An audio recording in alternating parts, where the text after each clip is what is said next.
Okay, so thank you, Nesbit, for being with me today. I'm very, very thankful and grateful to be in conversation with you. So I first wanted to ask you what your history and what your history is in traveling to Cuba. Well, first of all, I would like to express my appreciation to you and to Belly of the Beast for having the foresight and grounding of inviting me and other people who are active in Cuba support work to come on your program and to talk to you about what our experience is.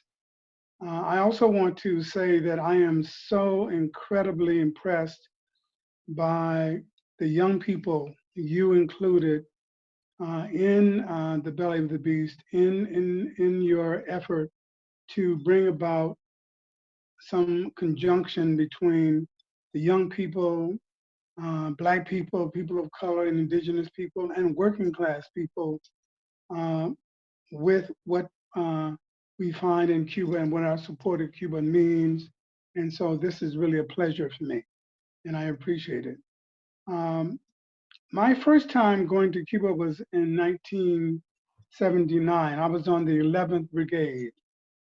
And I was motivated to go to Cuba because I was very active prior to this, prior to 79 with the anti-apartheid movement. I had worked with the Bay Area Free South African movement. I was chair of the movement in the Bay Area. And I had gone to South Africa a number of different times. And of course, the last time I went was at the inauguration of Nelson Mandela. And I was one of those people at the back of the gate, welcoming all of the various different anti-imperialist dignitaries into the festivities, including, of course, Fidel. And Fidel was one of my heroes. Fidel was a person that I had studied and had seen as an icon for me politically since I was at state and since I had been arrested for the San Francisco state strike back in 1968. So what about Fidel what about him made him an icon to you? Well, you have to keep in mind that back in 1959, when the Cuban Revolution occurred, the Cuban people, through leadership of Che and through the leadership of Fidel, had risen up and had taken their resources and taken their island back from this reputation of being the whorehouse for the United States. And for this group of men and women to come from the hinterlands of Cuba and to take over and to push out Batista and to take over their own land and to have their own ideology and to insist upon their own self-respect was unheard of on one hand, but clarifying internationally on another. And their international solidarity with both the people in the Caribbean, but especially the people in Africa, was just very, very inspiring for me as a community activist, as an anti-apartheid activist, and I just wanted to know more about it. So when the first opportunity I had to go was in 1979, I went. We went for 5 weeks, and we basically helped build housing, apartment housings, and we built them from the foundation up. We painted them. We were very, very happy to be able to do this type of work with the Cuban people. And so my orientation in reference to Cuba at that time was more around housing for all and education for all, because when I went back in 1981, what we did was we laid foundations for various children's schools. So my orientation was housing for all and education for all, and my understanding and my involvement with healthcare was really tertiary at that time, because I was so concentrated on being inspired and being involved with the Cuban Revolution around being supportive of what they were trying to do in Cuba, and being supportive of their international solidarity throughout the world. And so, but my emphasis at that time, as I said, was housing, because that's the work that I did for 5 weeks. And then when I went back the second time, it was more involved with education. And you have to keep in mind that at this time, for a progressive African American activist like myself to be able to go to a country that was geographically only 70 miles away, but ideologically in a completely different world, and experience an atmosphere where racism was being pushed away and pushed out, and efforts toward eradication were broadcast daily. This is something that racism wasn't something that people spoke about in whispers. This was something that efforts were made to deal with it, to eradicate it, and to destroy it. Racism in education, racism in housing, racism in the economy, racism, of course, in healthcare. And so I was just truly enthralled. I went to Cuba those 2 times in '79 and '81, but I became very active, not only with other issues around Puerto Rico, around Nicaragua, but my mainstay was my support, my understanding in the political education I was getting around the revolution in Cuba, and so I became really active with the Venceremos Brigade, and one of the things that happened with me is that it was really emphasized to me by various other brigadistas that what we needed to do was try to make this effort toward finding out more information about Cuba, finding out more information about lifting the blockade, finding out more information about returning Guantanamo to the Cuban people, finding information about how sanctions by the United States was virtually involved in an economic war against Cuba, how we could bring this back into the community. One of the things that's important for me to say to you, Luna, is, and for me to say to the sisters and brothers that are listening to this, is that I see myself as a classic community person. I'm the type of person that the various different political leaders are always trying to politicize. Let's go into the community and politicize the community, and educate the community, and give them political education about what's going on, both nationally and internationally. What's going on in Nicaragua, what's going on in Cuba, what's going on in Venezuela. And so what I see is my perspective in reference to what's our support for Cuba is from the standpoint of the community, from the standpoint of the Black community in particular, from the standpoint of the communities of color, from the standpoint of the working class white community. And so the various different times that I've gone to Cuba, I've gone to Cuba 4 different times with the brigade. I've gone to Cuba 1 time with another Cuba organization from San Francisco, and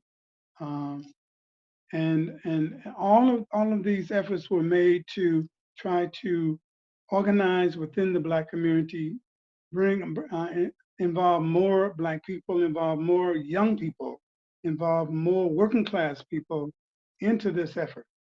And so that has been my perspective. That's been my motivation for as long as I've been working in support of Cuba. I want to ask you about that. Thank you, because something you're saying is like being able to involve more Black people, more poor people.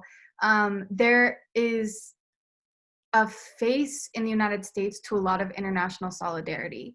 And there's also, when it comes to international solidarity with Cuba, in the United States, a lot of the faces of people are white people and older people and people with more access to wealth, which we know is very, very different from the solidarity that Cuba has with the rest of the world and the rest of the global South in particular.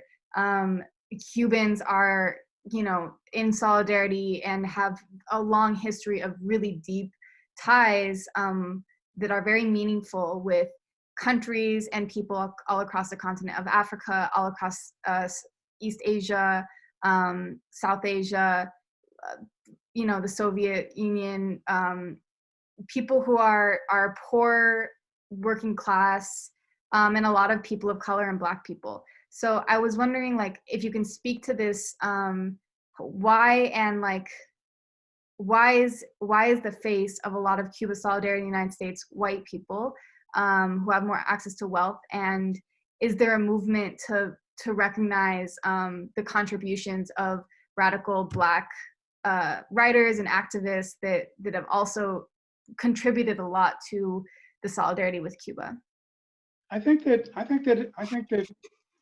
it is without doubt a fact that for a long period of time, many of the activists that traveled to Cuba, many of the activists that declared themselves as Cuban activists appeared to be white people, appeared to be older white people, appeared to be the quote unquote the white left, and I think that that is a lesson that we in the left, we Black people, we people of color, we indigenous people have seen and see this as an opportunity for us to go back into our communities and to not only talk up the need and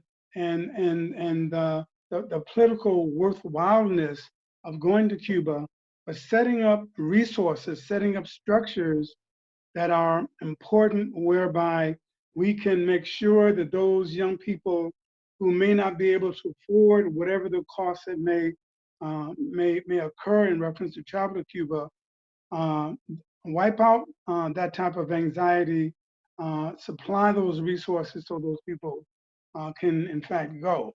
One of the things that I am pushing and that I have pushed for the last 2 or 3 years that I've been involved with the brigade, with the Venceremos Brigade, is setting up the resources that are necessary, that first of all, for us to go and to communicate with progressive young people in colleges and universities, progressive young people in community organizations, and talk to them about the efficacy of going to the Cuba, the need for young Black people to see themselves internationally in another land, in another culture, and see just how we as Black people exist there in reference to economic viability, in reference to racism, in reference to socialization. And we see this as I see this as a real opportunity for us to go into the Black community and to recruit.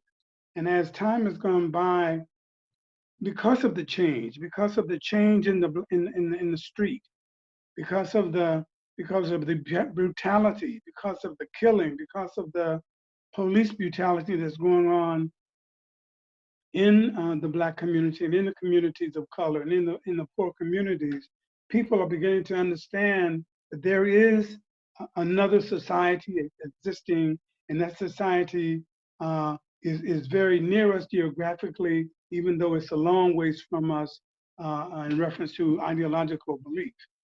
But people want to see, want to witness, want to go to Cuba. Black people, young Black people, people of color, and it is important for us. It is vital for us to set up processes whereby we can recruit these people, we can attract these people, we can let people know what's going on. I have been selected by the Venceremos Brigade to be the chair of our working group dealing with Cuba coalition building and solidarity. And I'm very, very excited and very, very thrilled to be able to do this work, because what that will allow me to do is to go into communities, into Black communities. That will allow me to, as part of the Venceremos Brigade, to go into communities of color, to go into the Latinx community, to go into the various gendered community, and let them know that the Venceremos Brigade is here, that it is our goal to take as many people as possible who would like to go to Cuba. Um, That's with the amazing. stipulation that they do support sovereignty for Cuba, the stipulation that they do support lifting of the brigade, lifting of the blockade, and with the stipulation that they do support the lifting of the sanctions and the return of Guantanamo. If they have those type of understandings, we want to go out into the communities and recruit as many people as possible. And we see it as a great opportunity. And this is something that we're really looking forward to. And we're going to change the complexion of the people that's going to Cuba to overwhelmingly more Black people, more people of color, more poor people, and whereby people will see that what's going on in our communities can be resolved in an ideological and a socialist way in reference to self-care and healthcare as a right, and a right to education as far as we can see. I think the material solidarity has always been a very important part of Cuba solidarity. When you're talking about you going in the 70s and the 80s, that was the time when Cuba was really being built after the revolution. And I wanted to ask you about what you think about the importance of material solidarity and how you saw material solidarity changing Cuba. And so I'm not talking about the cultural, like it's important for us to like go on cultural exchanges or like, you know, consume Cuban culture. I'm talking more like about how you saw you going and building, helping like lay foundation, how that supported in your understanding of organizing and of Cuba, and also how that supported like the Cuba, essentially, the Cuban people.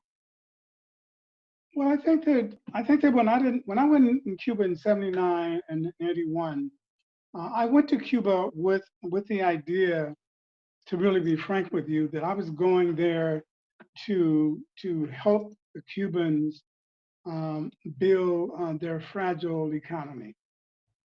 But what happened was that I went to Cuba, and the experience that I had in Cuba really was a revelation for me. It put me into a place of understanding that the people who we were working with were not doing it as an attitude of welfare. They were doing it as an attitude of survival.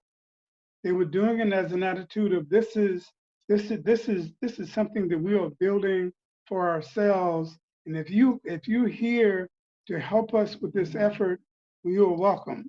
But that this is something that we're going to do, and that we're going to do this with or without your participation. And our participation really turned out to be a lesson to ourselves in reference to self-growth, self-understanding, and self-understanding through work in an international level. Um, the material aid that we dealt with was was was aid uh, that was first of all counter to the sanctions and to the blockade that the United States was putting on the people of Cuba.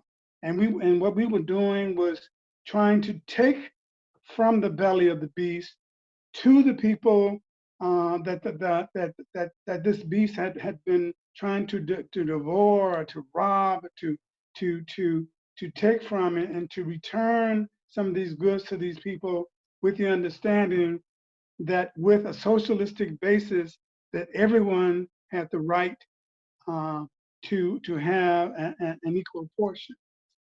And I want to try to convert the feeling that I had, that I learned from those first two visits in 79 and 81, to my feeling about how we can bring about more poor, Black, third world, and working class people to Cuba. I think that my experience is that the last time that I was a brigadista, that is to say, if I was a member of an active brigade and I was trying to recruit people to come on the 50th, this last brigade, my experience was that I had 25, this is the truth too, I had 25 people, 20 of them Black people who I had recruited to go to Cuba. As it turned out, because of lack of material resources, 12 of those 20 people could not go. I was very, very upset. I was really, really upset about that. And so what I decided was, instead of being drowned by the depression and the anxiety of being people not being able to go, I decided that what I would do was trying to work on a measure within the brigade whereby we raise money, so that what we do is we judge people based upon their willingness to work, their interest in Cuba solidarity, their interest in Cuba activism, and take away from them this whole anxiety about, do I have enough money to go? That is something that I'm going to try to bolster throughout nationally, throughout the brigade, so that we can make it whereby going to Cuba is an experience, is a political, is an ideological, is a sociological, is a psychological experience, where you find you deal with people to people, and you're not subjected to this capitalistic aspect of, well, can you go because it's a different country, and it's a ways away. I think that what we need to do is we need to judge people by their interests, by their willingness to work, their willingness to to be active in supporting international socialism. And of course, the prime example of that is the Cuban people, the Cuban government, the Cuban Revolution, and take people both from the Bay Area, from New York, from all the hunter lands of the United States, so that we can experience a changed world, so we can experience a true people, a true a land within this belly of the beast.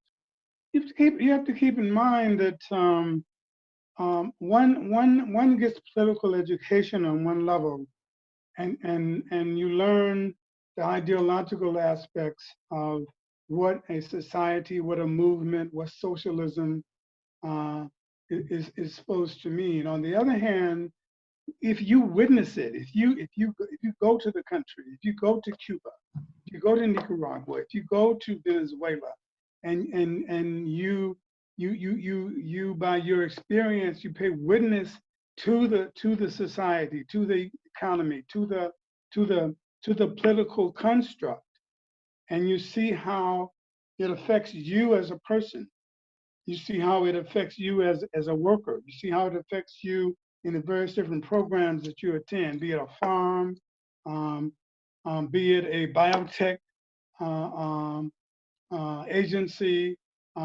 be it visiting a cultural entity, and you talk to the people, and you study the people, and you witness the people with your experience, and that's an experience that was new for me, but as time went on, it became clearer and clearer that this was a lifestyle.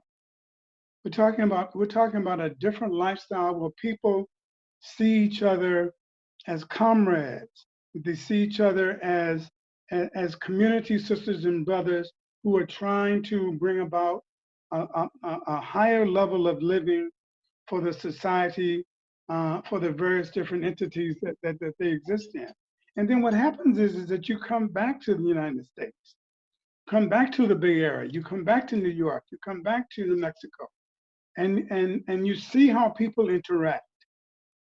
And the contradictions become so stark in reference to the capitalistic aspect of getting what you can and being without any type of real self understanding of what the other people are doing, but just trying to get the best you can when you can, as soon as you can, and you begin to understand this is no way to live. Mm. It, Yeah. and I mean, let me just give this example, and I hope I can make it concise. We have COVID-19,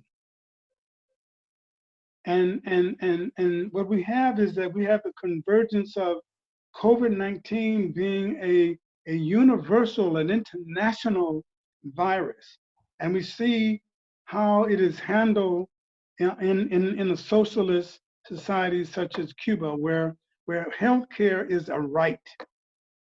It is not based upon how much money you have, but it's based upon what your needs are, as opposed to coming back to the United States and knowing that some people are more being more subjected to the ravages of COVID because of their economic status, because of the job they have, because of their gender, because of their race, because of uh, their social situation. And when you see these stark contradictions, these stark contrasts, one then moves to a point of saying, how do I want to live? Is this something that I want to? Is this the type of society I want to live in? Is this a society I want to try to change into something that I know is correct, that I can feel it in my bones, that I know that people are being treated humanely regardless of race, economic status, gender, and after a while it becomes overwhelmingly clear, and it's something that becomes part and parcel of your daily life. Uh, I'm here to witness that if I can take a person who is experiencing the tragedy of capitalism in the United States, and I can take him to a socialist country such as Cuba and show him that the different attitude, the different approaches, the different experiences, I will have a convert. I will have a person who will not only work with me, but work with me in trying to bring more people to Cuba, more people to a place where not only do we witness it in Cuba, but we bring it back to the United States and try to convert the United States into some of the attitudes and some of the feelings and some of the the the the what I'm trying to use. What I'm trying to say is to live a type of life where your life is worthwhile based upon the essence of you as a person, rather than based upon how much money you make, based upon what your class is, and based upon what your race is. These are all things that we're trying to eradicate from the standpoint of humanity, And I've learned this from my experience in Cuba. And Humanity, yeah. I agree that this is something, it's, you know, without making broad sweeping statements about a country full of 11 million people, but, you know, part of the Cuban project was to create a new human. So a new, you know, way to look at the world, a new perspective, a new way to create and work that isn't based off of this capitalistic model, where you're, you know, that's essentially an evolution of like feudalism, which is an evolution of slavery. And so I really have learned from Cuba um, a way to look at the world, which is very humanistic. The way that they send doctors, and they, like how in the United States we send soldiers to war to serve for our country, they send doctors to help cure people, and that's, they call that serving their country, which is in episode 2. Liz's mom is served her country by being a doctor in Venezuela, and even though obviously it's a sacrifice to leave your family for a period of time and go to a different place, you know, there's a lot of pride in that. It's curing other people, helping other communities that are under like just have like less access and have you know, issues with resources. And so, you know, it's very honest, and it's a very, I always am blown away. That's what I've learned definitely the most from Cuba. And I wanted to also ask you, like, you mentioned about COVID, and we are like in a period of time right now where because of a collapsing, like essentially like democratic system in our country, or rather a lot of people are recognizing that it's never really been democratic. And also at the same time, we have like these racial uprisings happening, and also at the same time, mass unemployment, huge economic fall. I'm wondering like what United States workers can learn from the Cuban model, and whether it's governance or activism or economic models, like what could we as workers take from Cuba and learn, borrow from Cuba rather, and learn from? I think that one of the things that we can learn is um, understanding that we should demand a society, we should demand an economy, that we should demand a culture, we should demand a response that deals with us as human beings and deals with us from the standpoint of what our rights are as humans.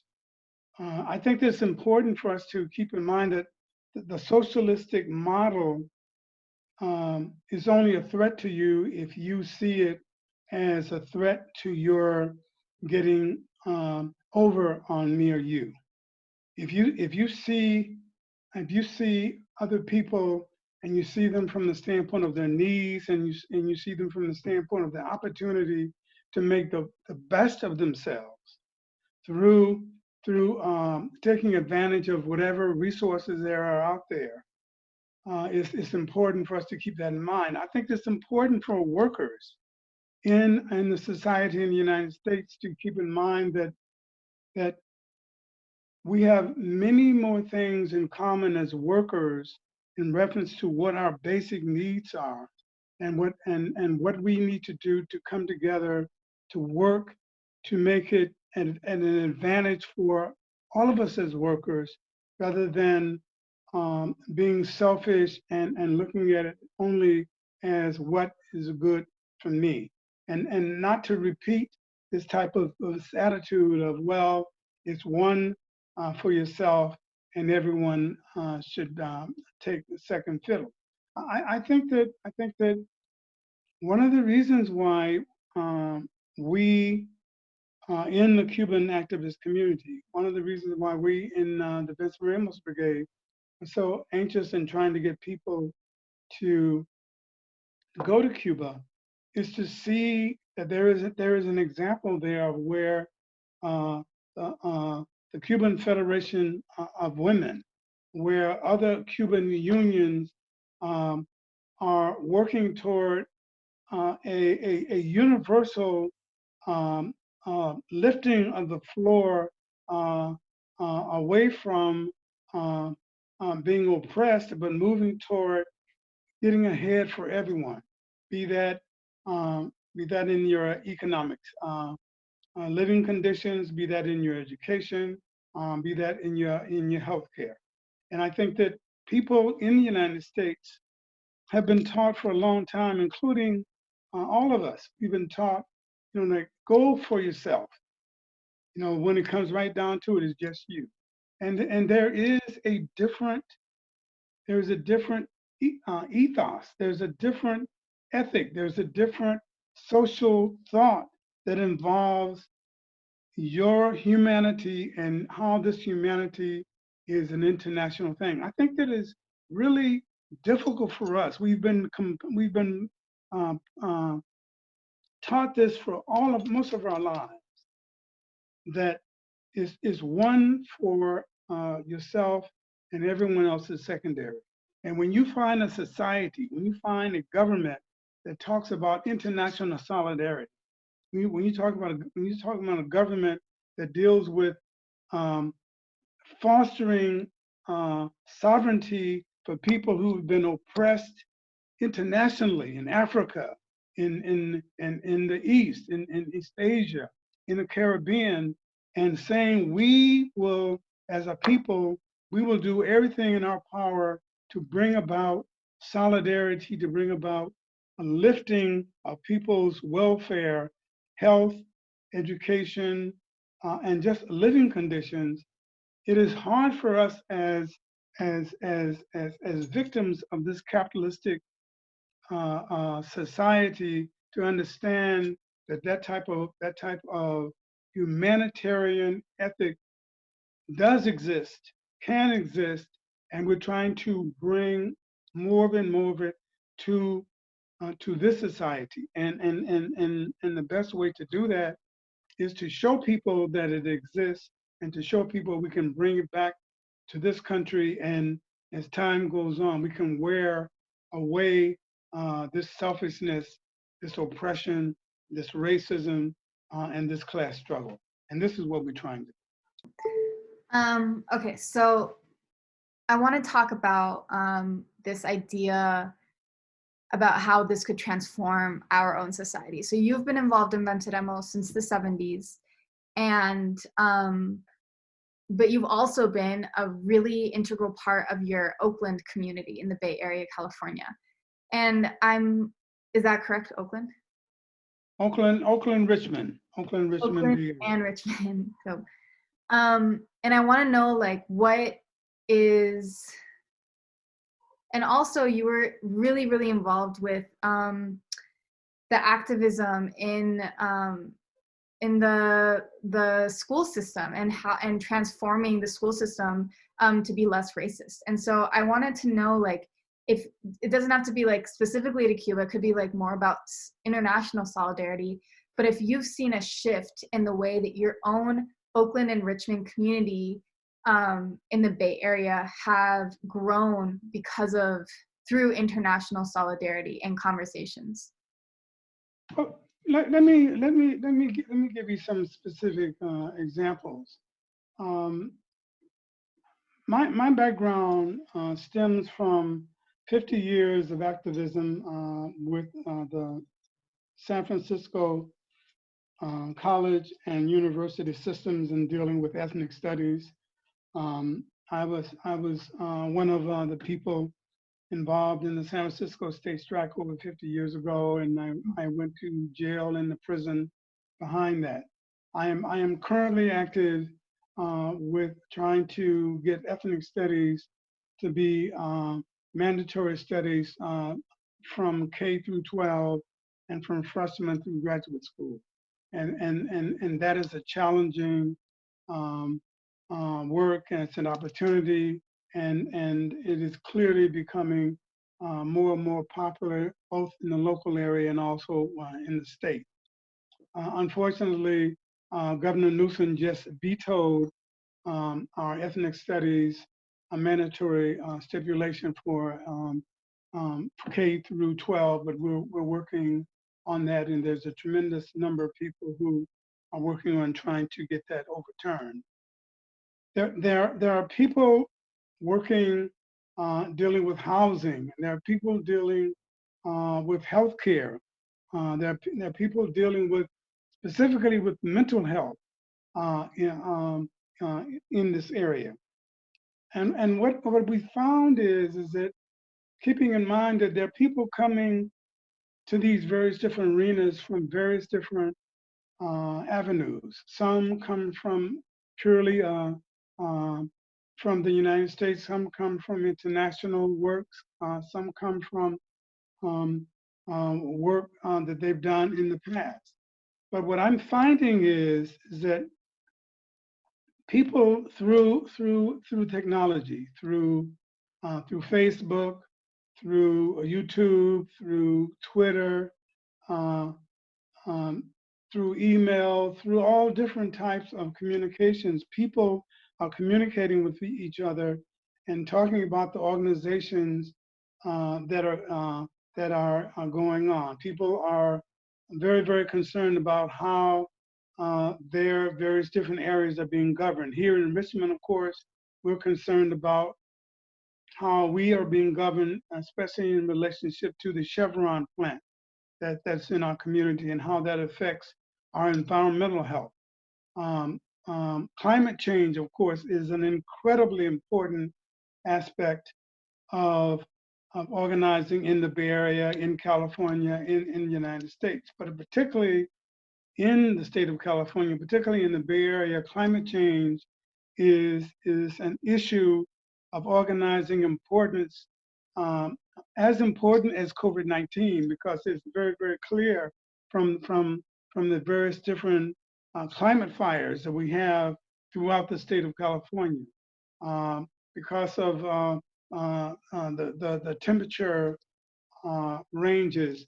All of these different happenings are creating organized constituents and people who are working together to deal with organizing communities, to understand the significance of climate change, to understand the significance of healthcare, to understand the significance of housing, to understand how we as workers, how we as teachers, how we as community people can come together and try to work toward change in our communities, both local communities, in our state communities, and how we can then develop these nation states to stand up for what is right and what is just from an economic and from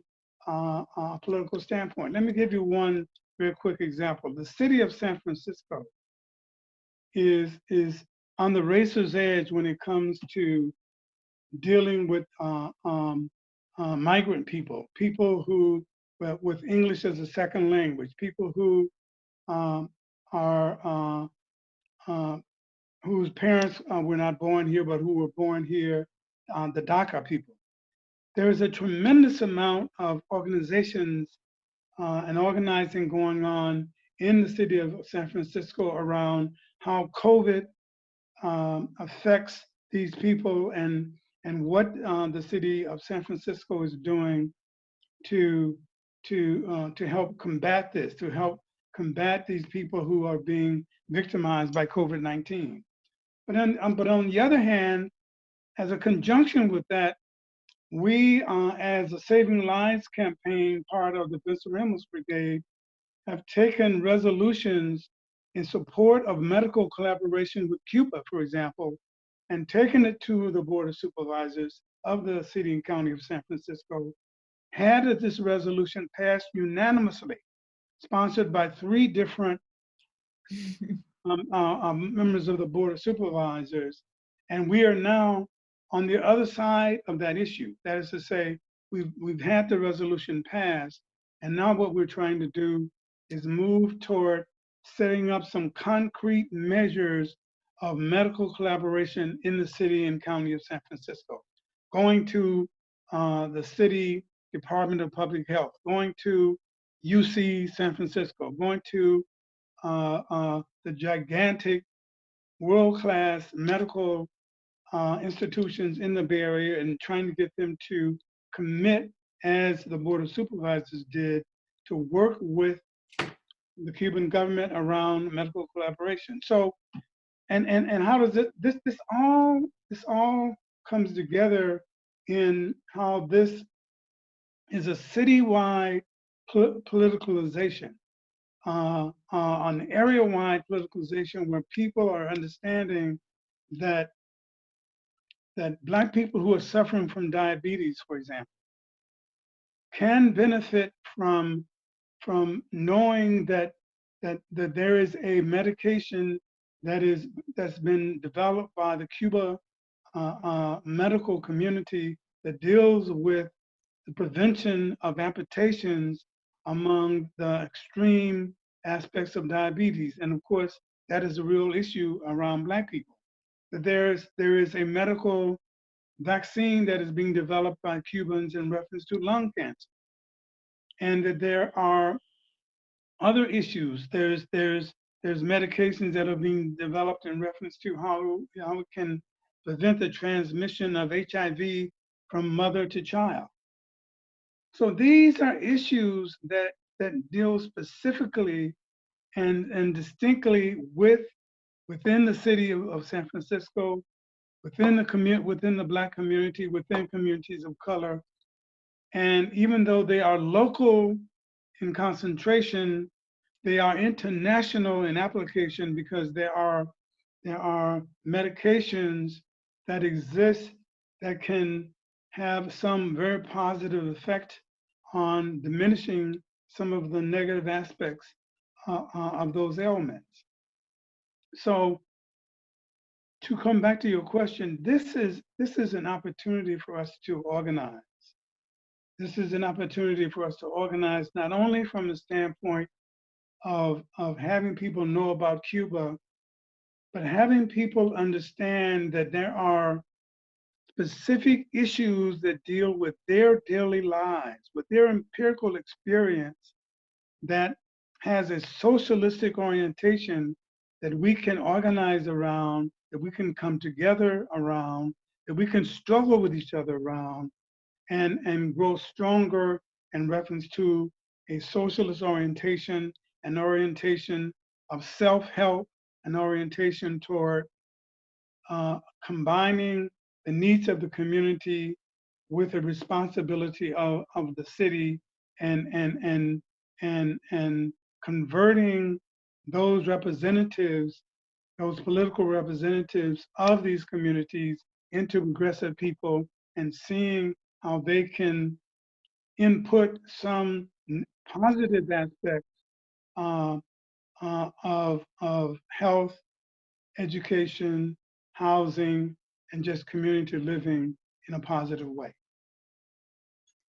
Thank you so much for that. And I have a quick, just logistical question. If someone is involved in their city council or somehow involved with their city governance, and they are interested in maybe modeling what you did with creating a resolution to support and bringing Cuban doctors or Cuban medical workers that, by the way, are very, very open to doing collaborations with the United States, how like, is there a way that they could contact Venceremos or contact the Saving Lives campaign to figure out how that was done?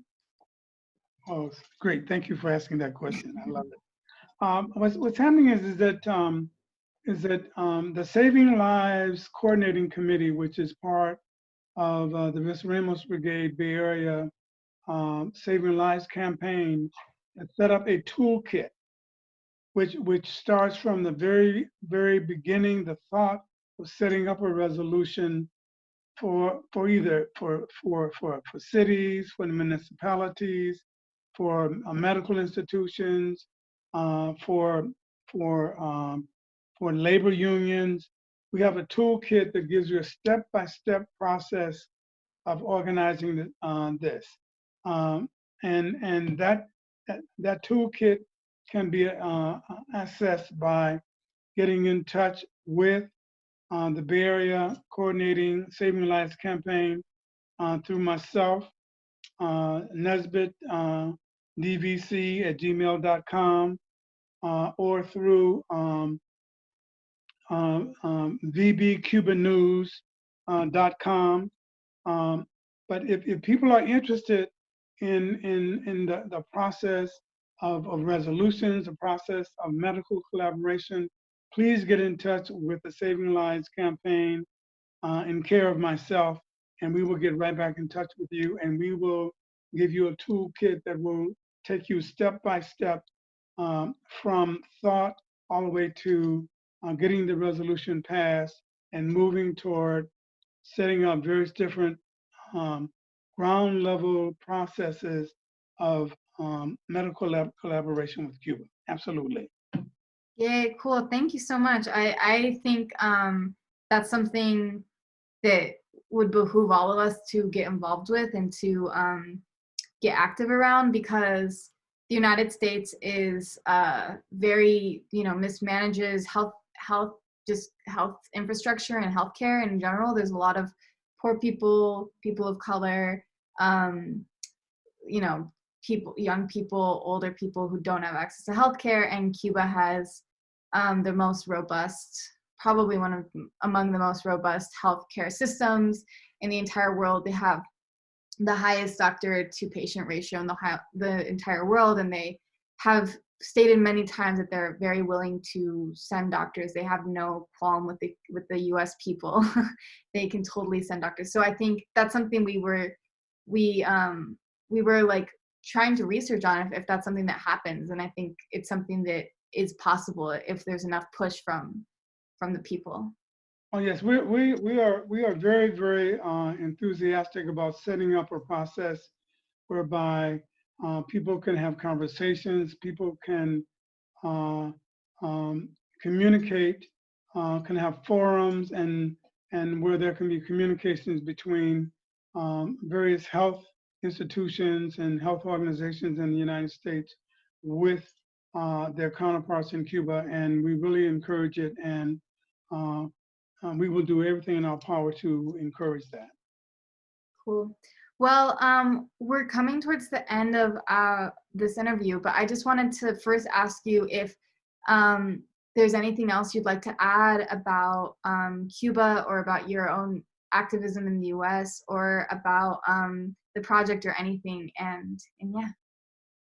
I would just like to, again, I want to repeat that I am so impressed by the young people in your organization. I'm so impressed by you, Luna, and I'm doing everything in my power to encourage as many of the people that I know on our listserv to look at your part one of your Belly of the Beast, to follow all three of your various different chapters.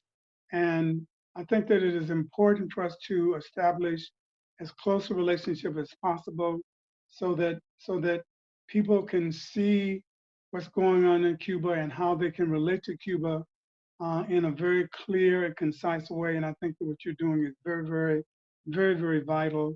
And I sing your praises for it.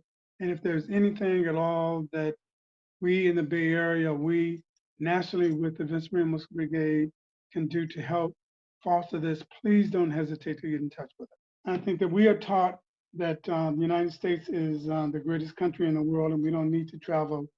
And the point of fact is that we are very provisional people, and we need to travel desperately. I think that to travel to an advanced free country like Cuba would be something that would be, as they say in the old days, a mind blower for many, many people. And we're going to do everything in our power to get as many people there as possible.